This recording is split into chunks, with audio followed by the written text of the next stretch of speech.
नमस्कार दोस्तों, 15 अक्टूबर 1931 को तमिलनाडु राज्य के रामेश्वर के धनुषकोटी गांव के एक मछली पकड़ने वाले मुस्लिम के घर में एक बच्चे का जन्म होता है, जो कभी धनी परिवार था।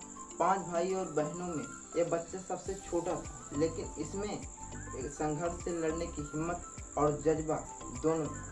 इसलिए यह बहुत ही आगे जाने के लिए यह रोज हर सुबह उठता था और घर से 5 किलोमीटर की दूरी पर ट्यूशन पढ़ने के लिए जाया करता था। चाहे रास्ते में नदी हो, तालाब हो, चाहे चप्पलें और कपड़े फटे ही क्यों ना हो, लेकिन कोचिंग पढ़ने रोज जाता था। वहाँ से आने के बाद यह गांव में अखबार बेचता था ताकि अपना जीवन यापन कर सके, और इमली के बीज को भी बेचा करता था ताकि अपनी पढ़ाई को आगे बढ़ा सके।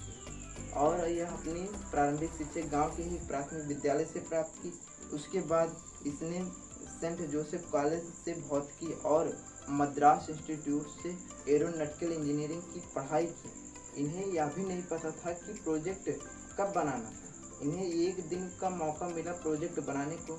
इन्होंने इतना अच्छा प्रोजेक्ट बनाया कि मास्टर भी देखकर हैरान हो गए, क्योंकि इन्होंने रात भर न खाया, न पिया, न सोया, पूरी रात प्रोजेक्ट बनाया।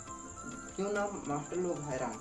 और इनके यही टैलेंट को देखते हुए इन्हें भारत की मिसाइल बनाने वाली फैक्ट्री में इन्हें काम मिल गया, और वहीं पर इनके टैलेंट को देखते हुए भारतीय अंतरिक्ष अनुसंधान संगठन, जिसे हम इसरो भी कहते हैं, वहाँ पर इन्हें परियोजक निर्देशक के रूप में भी काम मिला। और इन्होंने SLV-3 पहला उपग्रह बनाया, जो 1980 ईस्वी में भारत ने रोहिणी नाम का उपग्रह अंतरिक्ष में सक्सेसफुली भेज दिया।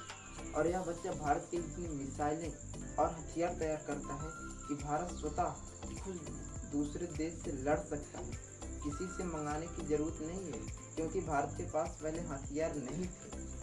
और यह बच्चा यहीं पर ही नहीं रुकता, यह भारत का प्रथम शिक्षा मंत्री बनता है और भारत का 11वां राष्ट्रपति बनता है, जो 2002 से 2007 ईस्वी तक इनका शासनकाल था। और 27 जुलाई 2015 को IIM शिलान्यास में भाषण देते समय इनकी मूर्छा आ गई और इनका वहीं पर निधन हो गया। आप सभी को बता दूं कि यह बच्चा कोई और नहीं बल्कि डॉक्टर APJ अब्दुल कलाम थे, जिन्होंने अपने जीवन में इतना संघर्ष किया।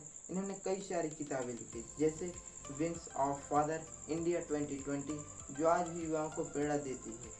और इन्हें पद्म भूषण से 1981 में और पद्म विभूषण से 1990 तथा भारत रत्न 1997 में इन्हें सम्मानित किया गया।